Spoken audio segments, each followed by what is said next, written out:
is Laura from LIVEVISIONZ.com, and I just wanted to talk to you guys a little bit about love and romance for the month of June 2019. Well, Aries, it looks like your romance, we have Venus for the most part, for the most of the month. Venus is starting on the 8th, which has already happened. Venus is going to be in Gemini, right? So there's a lot of communication. Love may come to you through communication, and it may come to you through communicating about family, communicating about home, right? And toward the end of the month, this could be communicating about children, creative project, and romance itself. But communicating about these things could bring you love.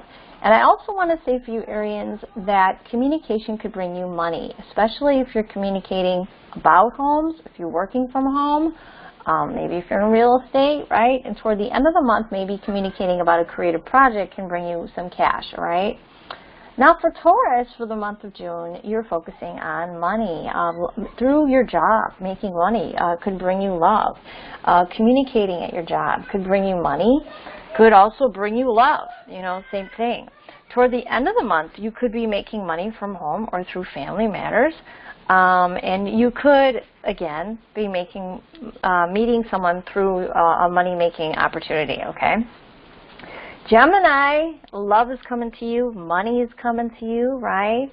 And you could be communicating, and this could be through communicating about money. Love comes to you through communication about money, or money comes to you through communicating about money. That's what I'm saying for gems. It's pretty much clear-cut for you guys. Now, Cancers, I feel for you guys, love feels a little different here, okay? Love feels secretive. It feels private. Some of you may feel it's unrequited. Some of you may feel like, I just don't know where I stand. Like, I'm not feeling the love here. Some of you may feel like you're love somebody who's unavailable, physically or emotionally, right? And maybe you're feeling like you want to communicate this. Like you want to communicate how you're feeling, right? And maybe some of you are communicating about a private romance, right?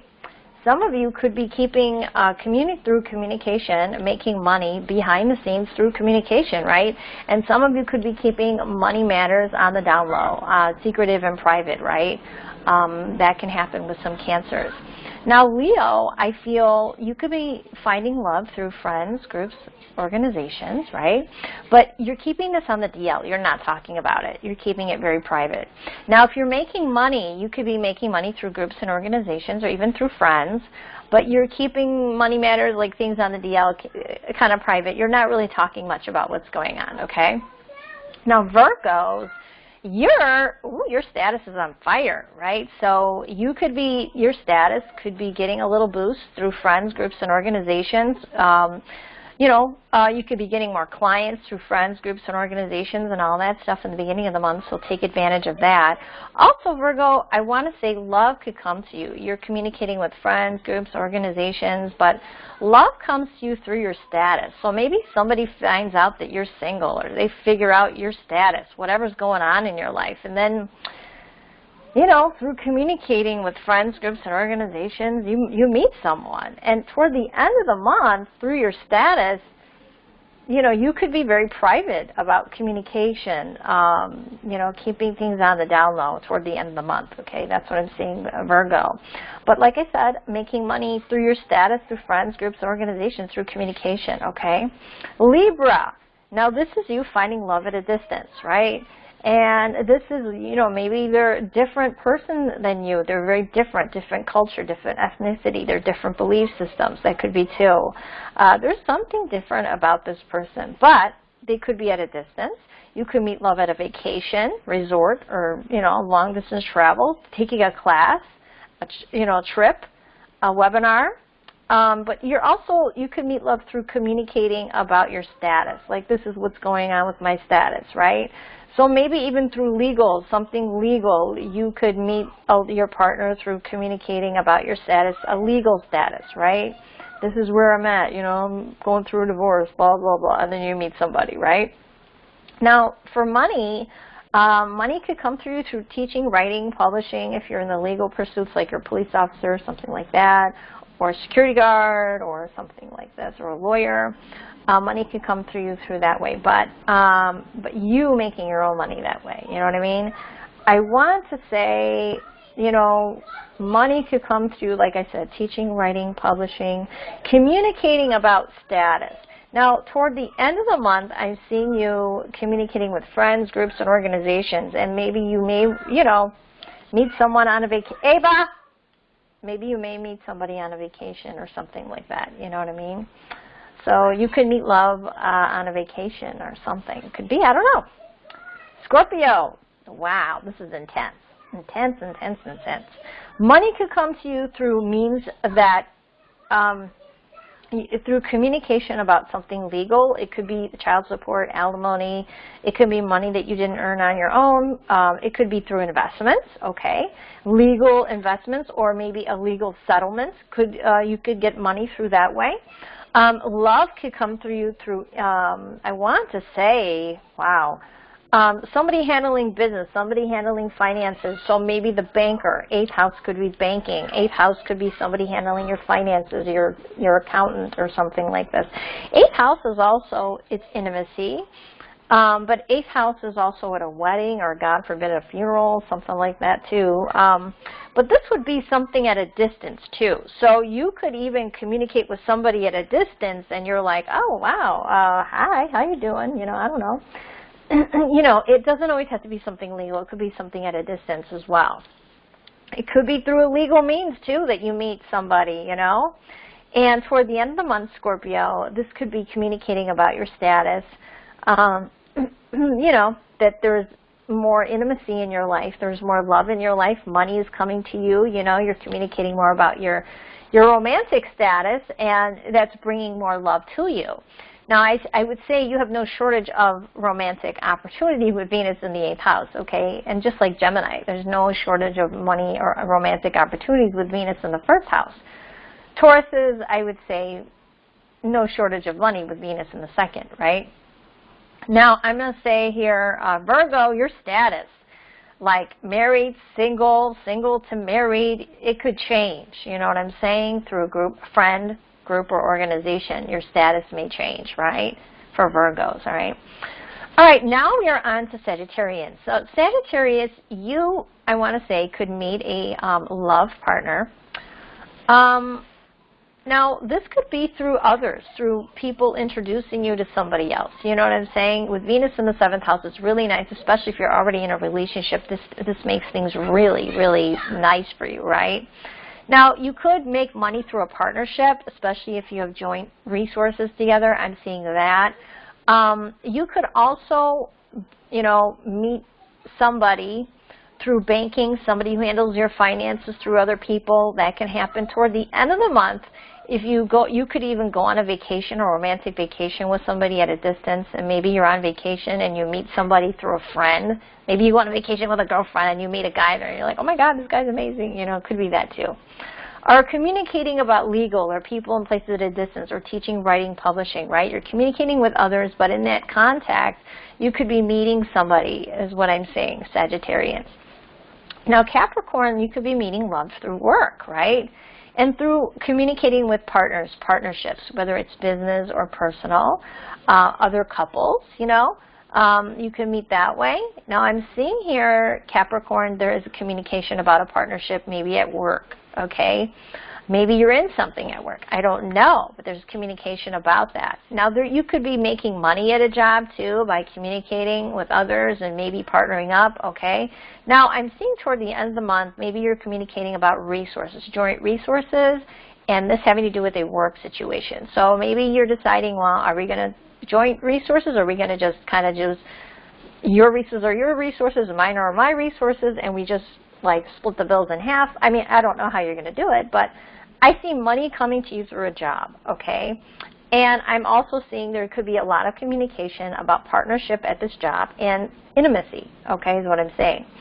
And joint resources, right? Intensity, intense communications, right? There's like a lot of communication is very intense. Now, you know, Venus in the 6th house is good if you're having a health issue as well, Capricorn. It softens what it touches, right? So this is good for your health. Now, I want to say, and this is really good for your day-to-day activities, maybe you're just going along with your day-to-day activities and bam, you meet somebody. Or you're going to get a health checkup, right? And bam, you meet somebody through somebody else, right? Mercury, you're talking to partners, you're talking to other people, and you meet someone. It's like, oh my God, go to my doctor, he's great. And you're like, oh, okay, I'll check out this eye doctor. And all of a sudden you're like, oh, you know, this eye doctor really likes your eyes. I don't know, you know, I'm just putting it out there. Because the 6th house is health, right? So you can meet someone in the health field, in the service-oriented field. And, you know, like ENTs or somebody who is in the nail industry or, let's see, what else?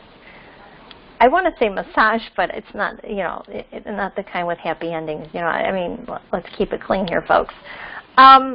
You know, it could just be somebody who's in the service industry, maybe a restaurant or something like that. Maybe you're communicating with your business partners and you're out and you're at a restaurant and you're like, wow, the person here, I really kind of dig this person. I don't know. Or somebody at work has your, you know, you're fancying somebody that you work with. And maybe you're talking to other people about it, right? And it could become more intimate toward the end of the month is what I'm saying. But you also could be making more money at work. You could be leveling up at a job.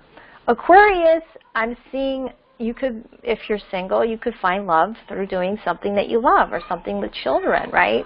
And maybe you work with children, right? And you're communicating with work, day-to-day activities, and then all of a sudden, you know, it's like you meet someone. Let's say you're a kindergarten teacher, and, you know, you're communicating about your work, and, you know, one of the parents come in, and you're like, oh, my God, I didn't notice you were a single dad. Oh, wow, yeah, I'm a single mom, too, or I'm single, and I have no kids or whatever, and you hit it off, you know? Or it could be that you're making money in a creative project through your job, you know what I mean? And at the end of the month, Aquarius, this could also be you communicating with a partner about a creative project or communicating with others about a creative project, so you meet someone there, too, like, through doing something that you love, that you enjoy, that brings you happiness, you can meet somebody, right? Whether it's through work or communicating with others through the month of June is what I'm saying.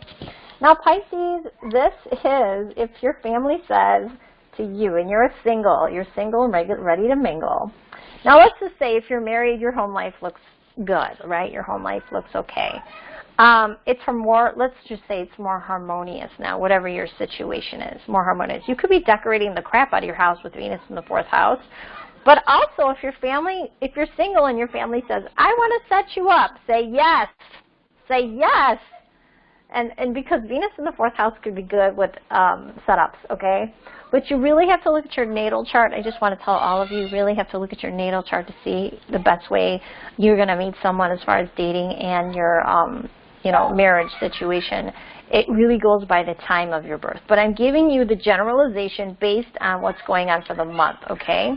So let's say that Pisces, you're doing things around the house or you're going to family functions, you know, and they're fun. They're just like outdoorsy kind of fun things with children and all this. You could meet someone, you know, maybe cousin Karen brings her friend Susan and you're like, hello Karen, introduce me to your friend Susan, hello. And Susan's like, oh, hi, Karen, I didn't know you had a cousin who was like gorgeous, hello. You know, that could be, you know. Or like you're doing something at home and, you know, you're like, okay, yeah, you know, the kids are I'm having a birthday party or I'm having an event at my house and, you know, it's going to be a fun thing and, you know, neighbors come, everybody comes and you meet somebody, right? That could be that too. It can also be where Pisces that you're working toward the end of the month. You could be through work and home. Maybe you're working from home or communicating about health. You know, health. Maybe you're home, but you're going to get a health checkup or something like this. Communicating about health or your day-to-day activities, right? You could meet somebody, you know, from home. Like maybe in your, you know, at home, and you're like, oh yeah, you know, I'm doing this day, this day, and just communicating about what's going on in your day-to-day. Somebody's like, you know, I really find you interesting. And you're like, oh. But anyhow, if somebody's going to set you up, Pisces, this is the month to go, okay, yeah, I'll go. Plus you have Mars in the 5th house, which makes you fun. Mars in the 5th house makes you like, you know, Mars in the 5th. Mars is action planet, but it's also the aggression, the passion planet too. So there's passion for intimacy. You could be taking action with kids. Could you get mad with kids? Yeah, but can you be extra playful too? Yes. Like, let's roughhouse in the yard. And so we're going to get the bouncy gym in the yard going or whatever. We're going to have, you know, I don't know. It just looks to me like Pisces, family reunions, playtime, just good times with children and family. You could meet someone through family. And if they're going to set you up, be like, okay, don't say no, all right? It could be good, all right? And if it turns out bad, don't blame me. You got to look at your natal chart too, okay? But anyway, this is what I'm seeing for love and money. Oh, and yeah, Pisces, you can make money from home, right? Doing something creative or working from home, something like that, okay, is what I'm saying. So anyway, leave comments below as to how your June panned out. If you met someone in these ways. Now, does this mean that this is going to be the person you marry? Maybe not. Is this going to be a season, a reason, or a lifetime? That depends on your natal chart, okay? That depends. For fifth house is your dating house, right? Now, you got to look at your fifth house of your dating house and look at the ruler to your fifth house of dating, and where is that at? And that's where you're going to meet your person probably when you usually date. That's probably going to be most of the time where you meet someone. Now, your seventh house of marriage, depending on if you have intersections or not, some people usually have one ruler. Some people have two. You have to look at the rulers to this and figure out where you may meet this person for marriage, right? Now, if you're on your second marriage, you're going to look at your ninth house, right? If you're on your third marriage, you're going to look at the 11th house. If you're on your fourth marriage, you're like Liz Taylor, right? You're going to look at your first house, right? So it's first house 7, 9, 11, 1, and then 3. It's every other house, just so you know. And the ruler to it shows you where you may meet that person. But the house itself gives you a lot of information as to the characteristics of the person, right? So that's why it's so important to know your birth time and to get a birth chart done. Now I'm going to let you know time is of the essence in this kind of chart. Okay, it's really important to know the time. And always I'm going to tell you this, whether you're married 2 or 3 times, your partner, marriage partner, will always have that 7th house flavor, okay? So in some ways, let's say you're on your second marriage, so you're looking at your 9th house, right? And you're like, well, but he embodies a lot of characteristics of my 7th house as well. Well, that doesn't surprise me. Your relationships, like, I'm going to give you an example. My 7th house is Pisces, right? Have I ever dated a Pisces? I think not really. I wouldn't say really. I wouldn't call it a date. No. It was like a family party kind of a thing, or a family friend kind of a thing, but it wasn't an official date. No. Have I ever really dated a Pisces? No. But I tend to date people who are very creative or a spiritual type of people. That's Piscean energy, right? Have I ended up with people who are like potheads or, you know, over drinkers? And yeah, that's happened. Oh yeah. So that flavor has happened, so I always have to be cautious with that Pisces energy of my 7th house, because Pisces is where you serve or suffer. It's where the house in which you have the most compassion for, right? And you're going to have the most compassion for wherever you have your, wherever you have your Pisces. And mine just so happens to be in partnership, right? So let's say if I'm on my second marriage. Now, I'm going to give you a little clue to this, because in today's day and age, people don't often just get married like they did years ago. So let's say that you were living with someone for 7 years or 6 years or 5 years. I would consider that a second marriage, okay? Let's say that, so then you'd be on your third partner, okay? And you have to look at that house, that second house. I'm online, Ava, quiet down. So let's say, did you need to use my phone? Okay, there you go. Go ahead, bring it. Go ahead. There you go. So let's say that you're on your second marriage, right? Close the door, Ava. Let's say you're on your second marriage and you were together for like 6 years and you broke up. Close the door, Ava. Close the door. You broke up. So you're really on your ninth house, your 11th house, okay, of a third marriage, right? Because even though you didn't marry that person, you're really on a long-term partnership with another person. And you need to look at that house characteristics, right? So let's say the house characteristics of the 11th house is Cancer. That would be somebody who's shy, who's sensitive, who's nurturing, who's really loving. And look forward to where you have your moon. That tells you where you may meet that person, right? But are they going to have 7th house characteristics to them? They could. They can always, so you need to make sure that you're operating your 7th house on the higher octave than the lower octave. And every sign, planet, and house in astrology has high octaves and low octaves, right? So Pisces' higher octave is spirituality and creativity. And to the point where creativity could be like, like a musical genius, right? A creative artist that's just amazingly like that 3-year-old who made these wonderful paintings, and people couldn't believe she was 3, making these works of art that were just like child prodigy. You know what I'm saying? Prince, who was a musical genius, right?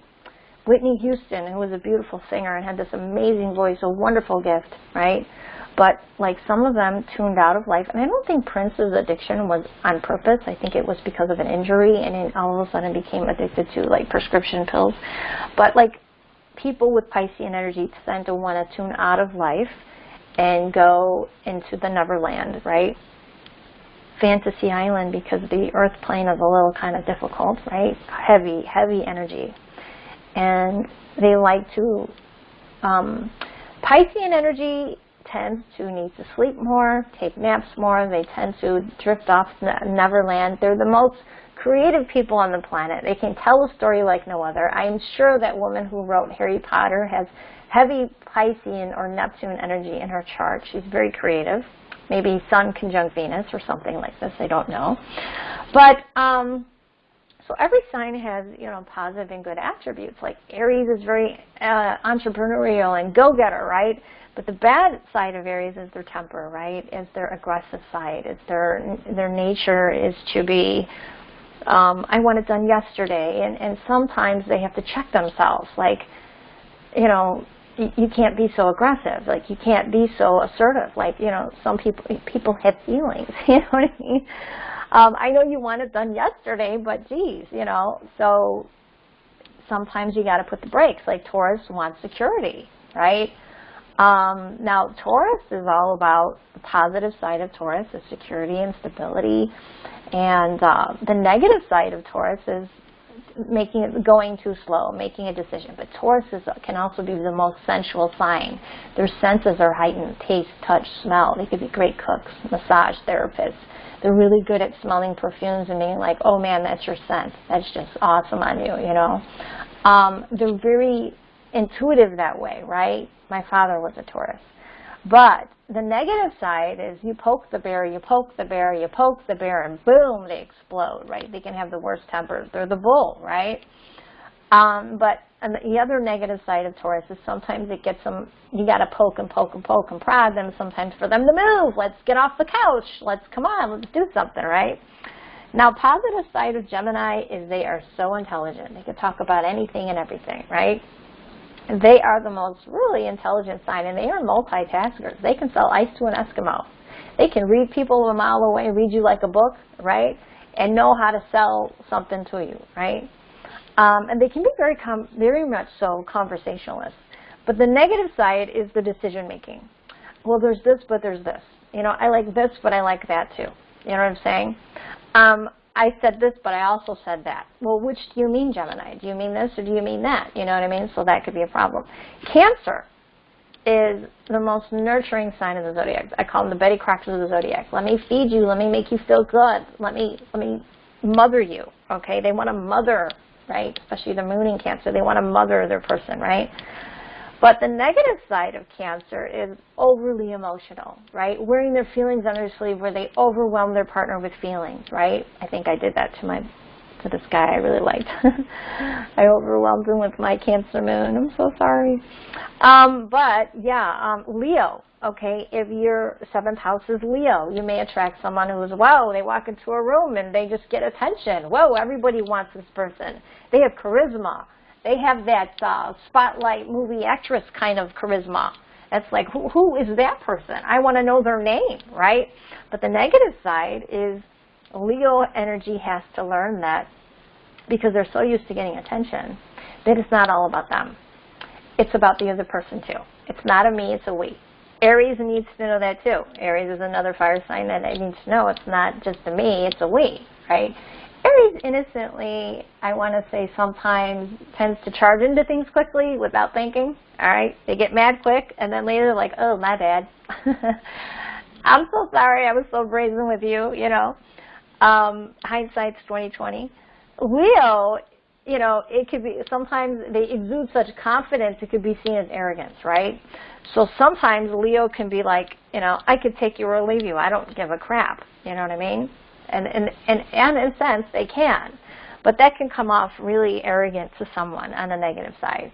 Now, but there's the most generous side, we'll say, too, of the zodiac. Leos can be very generous, very giving people. Now, Virgo's positive side is their giving side, their nature side, their being of service. Let me do this for you. I want to help you, right? I want to save you. I want to help you, right? The negative side of this is they could be over-analytical, over-detail-oriented, nitpicky, wanting things done a certain way, anal retentive. Like, they are great at being like paralegals or legal secretaries or like getting documents in order, and they are just really good at, like, you know the movie Hoarders? These are the type of people who come in to fix shit up in the house and organize the shit out of everything. They could be the neat freaks of the zodiac and the organizers, okay? That's Virgo, right? So that's a good thing, though. The negative part about Virgo is they could be over-analytical and over-detail-oriented, where they drive themselves crazy and they can give themselves anxiety, okay? Libra. Libras are wanting class, grace, beauty, right? Libra's a beautiful sign, right? They have, especially in your 7th house, a partner who wants balance. They want fairness, right? But what else do they want? Libra wants beauty, tact, grace, want from their partner, right? But on the negative side, Libra sometimes will sacrifice they won't really give you the honest truth, okay? Because they will be like, you know what? I don't want to have an argument, right? I don't want to have an argument, so I'm just going to say that the dress looks good. No, your ass does not look that big in that dress. Even if it's moon over Miami, they'll say, you look beautiful, Liz, you're beautiful, right? Let's just stick to the black and not the red. Black's more slimming, right? But then they're like, oh, but that could be stirring the pot, so I'm not going to say that one, you know? Libra knows how to word things in a way, is why they make good attorneys and lawyers. They know how to word things in a way that smooths things over, but is it always the truth? No. Is it tactful? Yes. Is it discerning? Yes. They're very discerning with their words and very careful with what they say, right? Their whole thing in life is balance. They want balance and harmony. The negative side of Libra is they don't like to be alone. They want to be in partnership, and if they're not in partnership, they feel alone. They feel lost. You know, especially if their moon is in Libra. The more planets you have in Libra, especially Venus, moon, sun, you just really want to be in partnership. You hate being alone, right? And you will even sacrifice your own beliefs or feelings sometimes for the sake of just being in partnership. Like, yeah, I don't agree with anything they say. Like, they're totally fucking off base, and I'm just going to agree with it because, you know, I don't want to sleep alone at night, and yeah, you know, I like to kiss in the morning, the kiss at night, and I like to be with someone. I don't want to be alone, and so I'm just going to put up with crap, okay? So sometimes Libra will do that, okay? Am I saying every Libra is perfect? Hell to no, right? One thing I will say is negative about Libra. My mom was a Libra, okay? I don't hate Libras at all. But Libras will do this one thing because they can't stand being alone. They won't end a relationship. Let's say if something's ending, right? They won't end one relationship before getting into another, right? They're usually the type to leave cracks open, especially when dating, right? They will leave a crack open for the backup to the backup to the backup to the backup because they really hate being alone. So they have a lot of backup plans, like, oh man, this one dumped me. Well, I'm going to call, like, Rachel, you know, she was hot for me, so I'm just going to see what's up with her, and I'm going to hook up with her, Rachel, this week, right? And let's say you only broke up with Samantha 2 days ago, right?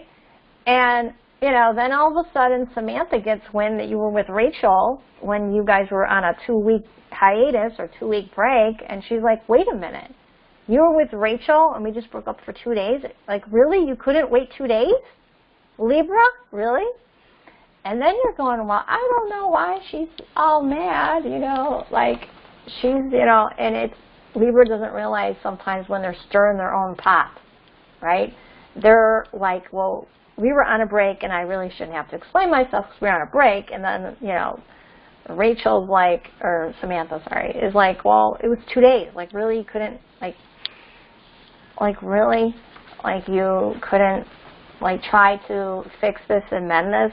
And usually Libras do like to look at both sides of a situation, which is their attribute, is to look at the both sides of a situation, right? What is my side? What is their side? What is fair? What is balanced, right?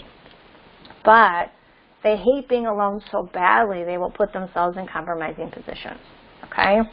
And that will stir a pot, especially if they get with a fire sign.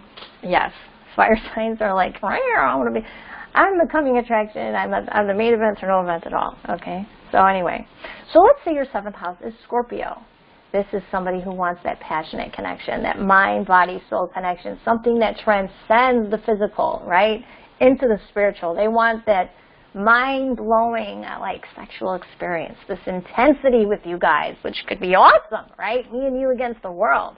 But on the negative side, this could be possessiveness, controlling, manipulation, right? So you don't want somebody who's like that. That's not cool. You know, me and you against the world is great. Having this intense connection is great. But you also want to be your own free person, and you don't want to be controlled or owned by another person, okay? That is not cool. So that's the negative side of Scorpio, I'm just saying. There could be power plays and power struggles and all that crap, okay? Sagittarius. Sagittarius is a very intellectual sign like Gemini, right? So if your 7th house is Sagittarian, you're going to attract somebody who's very intellectual, somebody who likes the outdoors, somebody who likes to travel, somebody who likes teaching, writing, publishing. Maybe their philosophy or their religion is really important to them, and, you know, they're into this kind of thing, right? And maybe they like their freedom a little bit because they do like traveling and they do love outdoors. They like camping, mountain climbing, bungee jumping, like outdoorsy stuff that like Laura would never be doing. Anyway, yeah, my idea of camping is hotel. Anyway, yeah. So the negative side of Sagittarius, I would say, is they don't like to be really hemmed in. They don't really like to be like, okay, you're mine. Yeah, like they like their freedom. They like to go here. They like to go there. So if they're with a really possessive partner, that need not apply, right? Gemini and Sagittarius, I want to say Gemini too, their erogenous zone is their mind. And they need someone, if the lights are on and nobody's home, they're not interested. So if you have Gemini in the 7th house cusp, your partner really needs, or you also need a partner who is extremely intelligent. Because if the lights are on and nobody's home, the elevators are going up, you're not interested. Same thing with Sagittarius. Sagittarius does, and with Gemini, they love verbal banter. If you can challenge them verbally, like witty comments really fast, back and forth, they love that shit. Totally love it. Sagittarius, same kind of thing.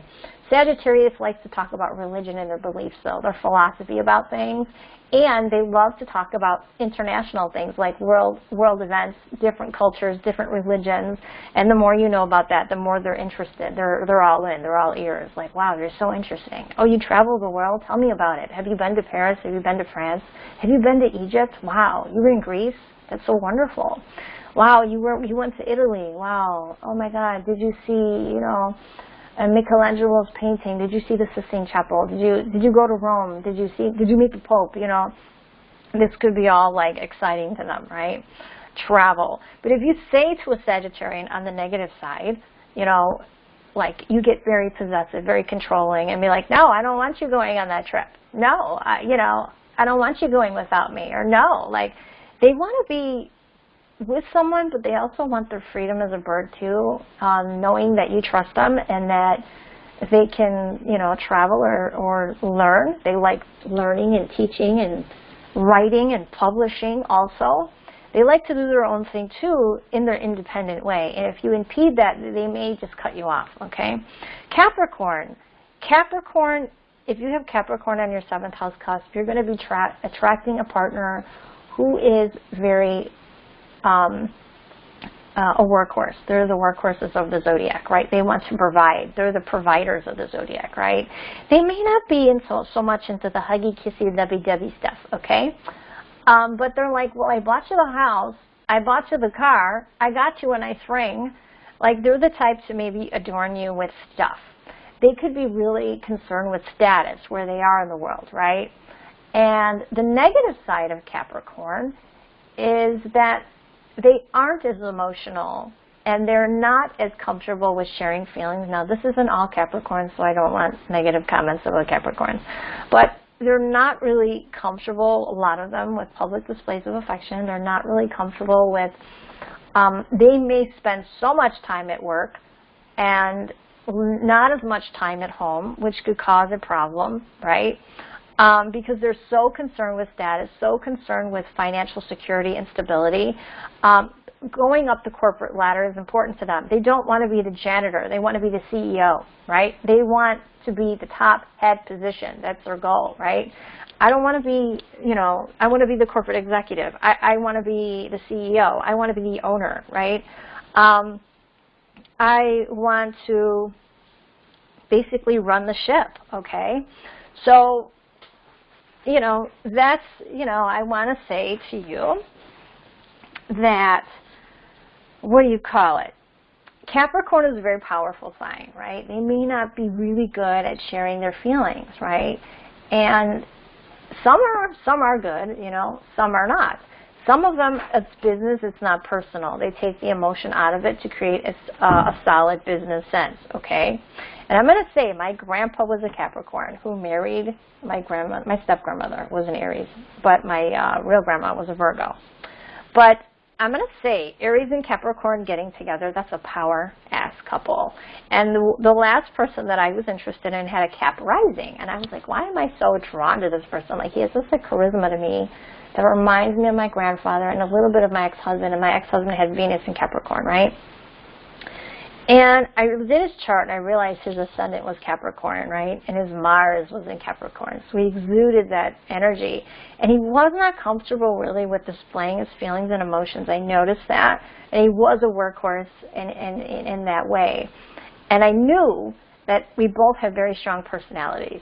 And I knew to get with this person that I would probably have to concede in my position on a lot of things and let him be the guy.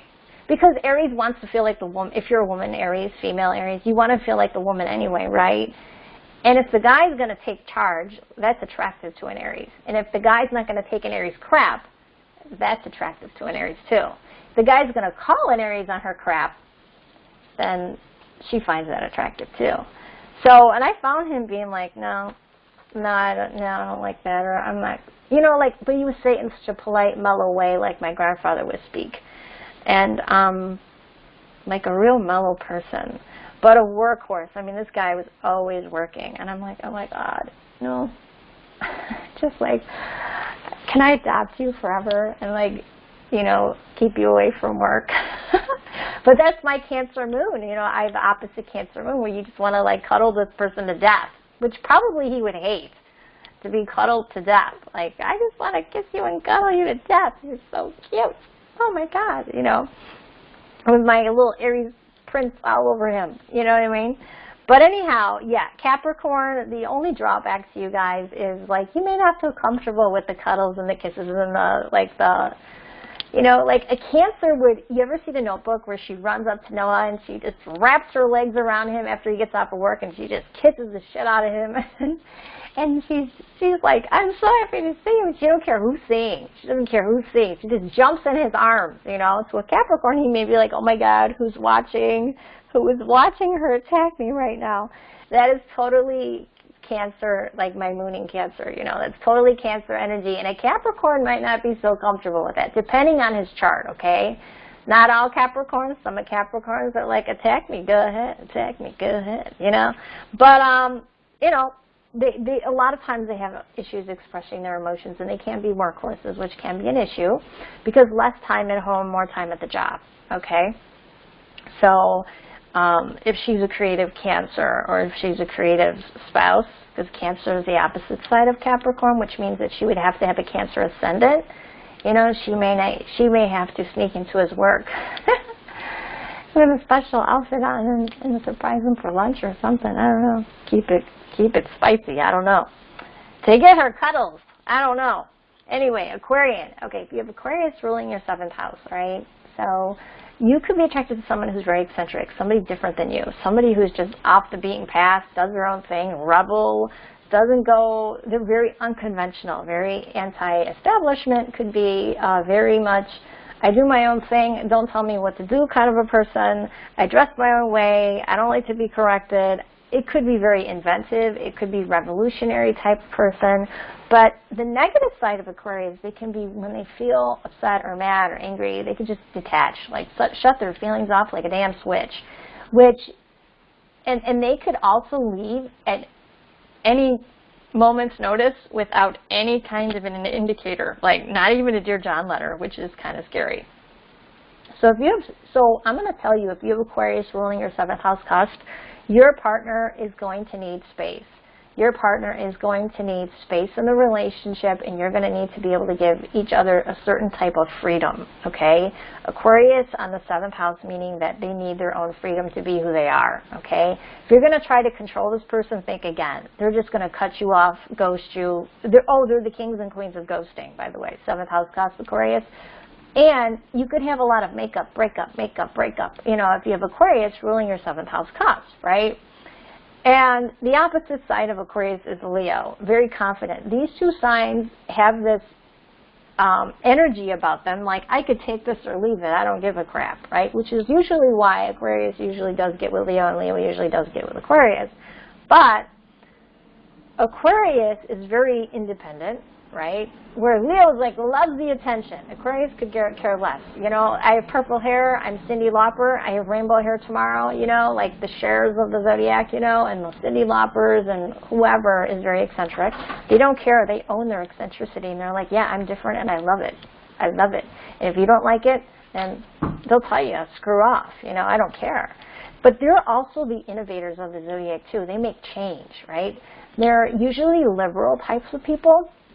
And they will create, like, they're the type that, like, let's make change in the world, I want peace, I want to make changes, and I want, you know, all this other stuff, you know. So they're very much so, like, I have a plight, I have a mission, I want to make some sort of change in the world, and you want to look for where Uranus is as to where you may meet this person. But I want to say that freedom, giving each other a certain amount of freedom, there could be a lot of makeups and breakups if you don't give each other a lot of freedom. And I'm not saying freedom to date other people. I'm not saying that at all. I'm saying freedom enough to let them be who they are without wanting to change them. For example, I don't have 7th house in Aquarius, but my Mars is in Aquarius. So somebody who, and it's in my house of work. Aquarius rules my house of work.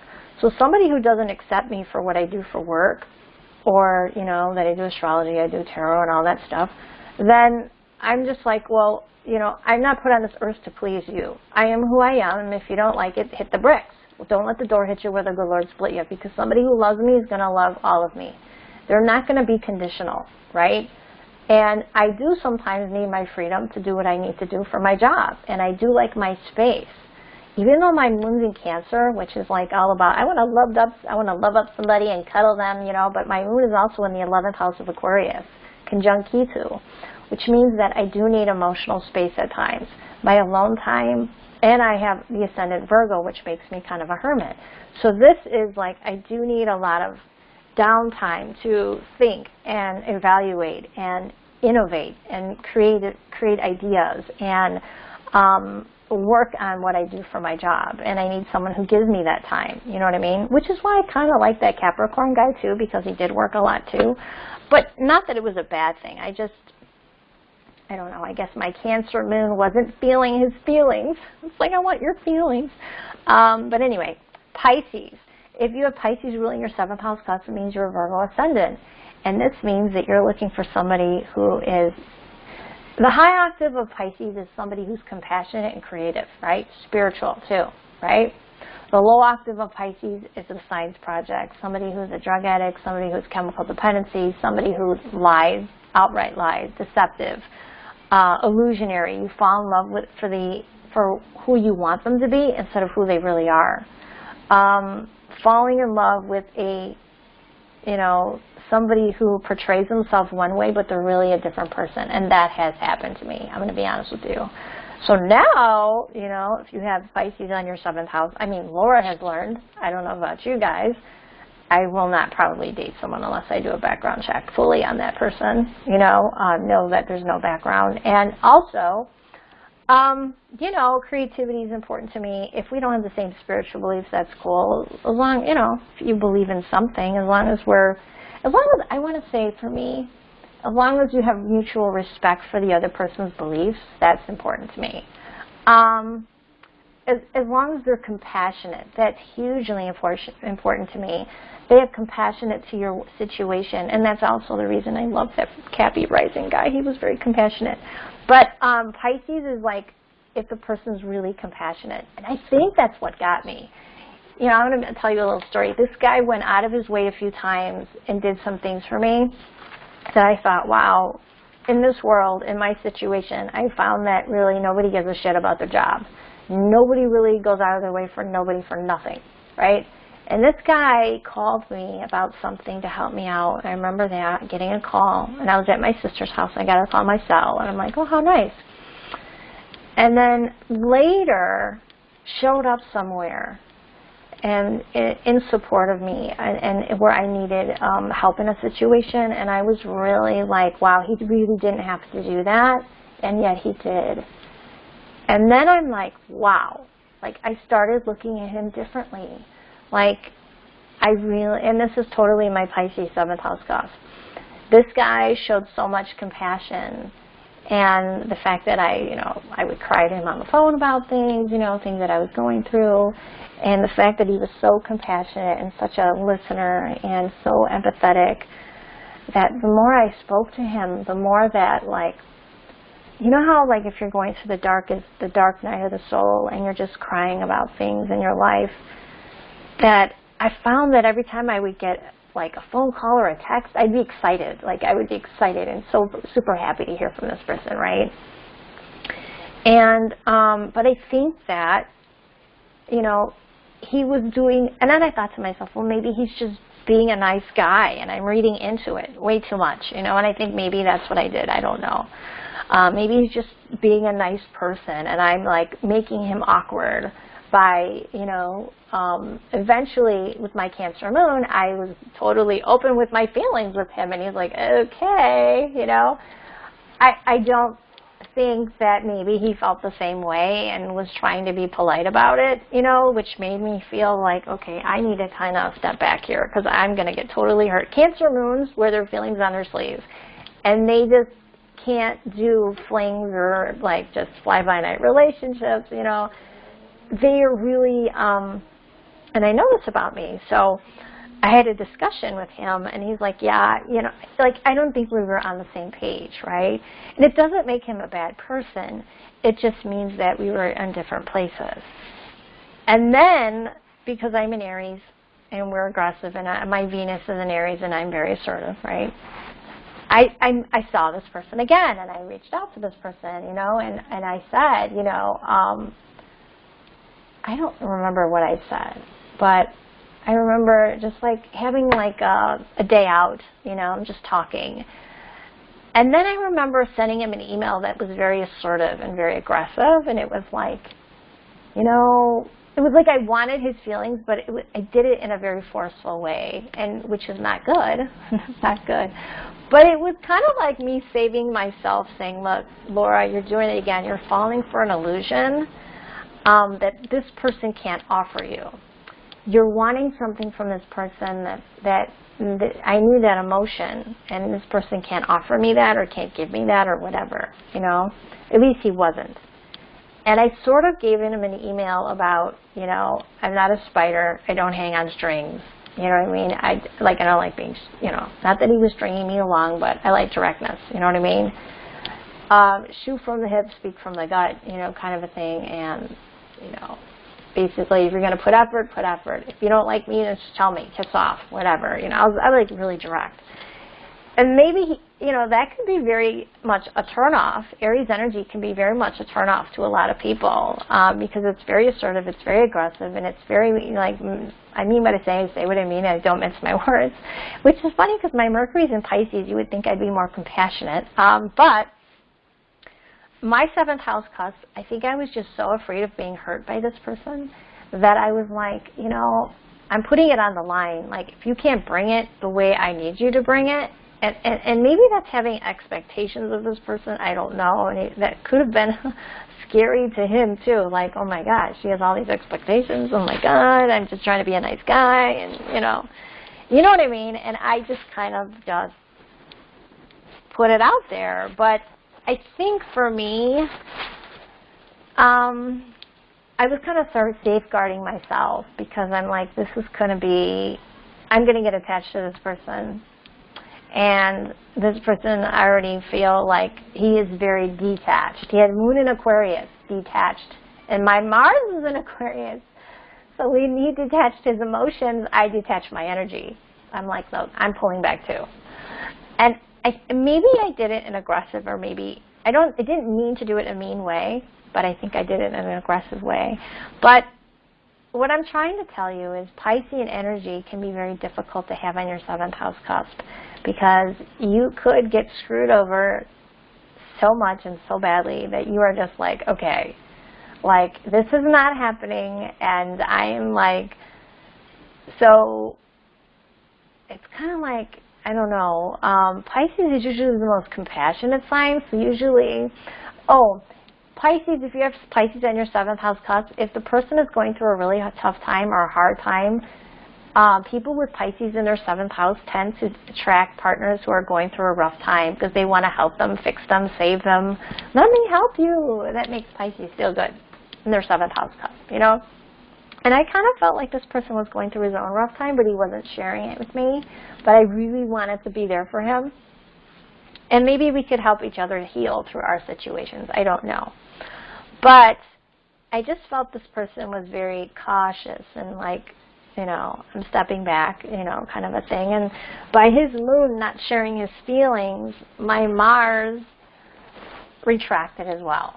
You know, and he had Saturn retrograde, which is like, afraid to invest because I'm kind of holding back. I'm afraid to invest because, you know, he's been hurt too. So, and I think with my Pisces 7th house, I'm like, you know, yeah, I think that if God threw something at me, like, I just felt like, you know, the last situation threw me for such a effing loop that I was like, I never saw this coming. First, I didn't see one thing coming, right? And then another situation came along, I didn't see that coming. I'm like, are you kidding me?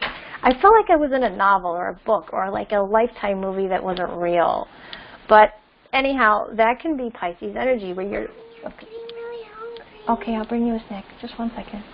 So I feel that Pisces energy can be the situation where you feel like you're looking at things through rose-colored glasses, and you need to make sure you have those glasses off and you're looking at things clearly. Is this person investing their time, their energy, and their money in you? It's not about money. I want to say mostly about their time and their energy, because if they don't have money, that's not the end-all be-all. But I'm just saying, are they investing in you? Are they putting their time in you? Do they want to, whether it's a picnic or a damn, I don't know, if they're cooking at their own house, who cares? Ordering a damn pizza. Do they want to get to know you? Do they just want to spend time with you? You know, yeah. So I think that's the most important thing. And if you feel that someone's just maybe just wanting the cookies and eat and run, yeah, that's Pisces. You got to watch out for that. You got to watch out. Because Pisces is the most compassionate sign. They want to care, they want to love, they want to be compassionate, right? They also, wherever you have Pisces, I'm sorry to say, is where you serve or suffer. So whatever you have, house you have Pisces in, you serve or suffer. And just so you know, if you're wanting to know about where you're going to meet your partner, you have to look to where you have Jupiter, which is the co-ruler of Pisces, and Neptune, right? So that's where you're going to meet that marriage partner. And depending on what marriage you're on, okay, so I'm divorced, but depending on what marriage you're on, If you have a long-term relationship, that could be considered a second marriage or first marriage. If you're, having 3 long-term relationships and they're both 8 years or 9 years long, you have to look at the energy of the house that you're looking at and see who fits that energy to know, oh yeah, that person's this person that I manifested, But I hope this gives you some good insight as to the good and the bad aspects of each sign. When it comes to the 7th house, what you could be pulling in, positive and negative, okay? Anyway, I love you guys. I hope this was beneficial and helpful to you. Please like, share, and subscribe. If you want to donate to the channel, that's greatly appreciated. If you subscribe, please click on the little bell to know when I'm live next, all right? I love you, and I wish you all the best. And, yeah. And if you look at my wheel here, it's not really correct, the wheel on the camera. Aries is usually, I have Capricorn ruling as the ascendant here. But yeah, it usually starts out with Aries, Taurus, Gemini, and so forth. But anyway, I hope this helps you out and to know where you may find love and money for the month of June. All right, I love you guys. I'll talk to you soon. Bye-bye.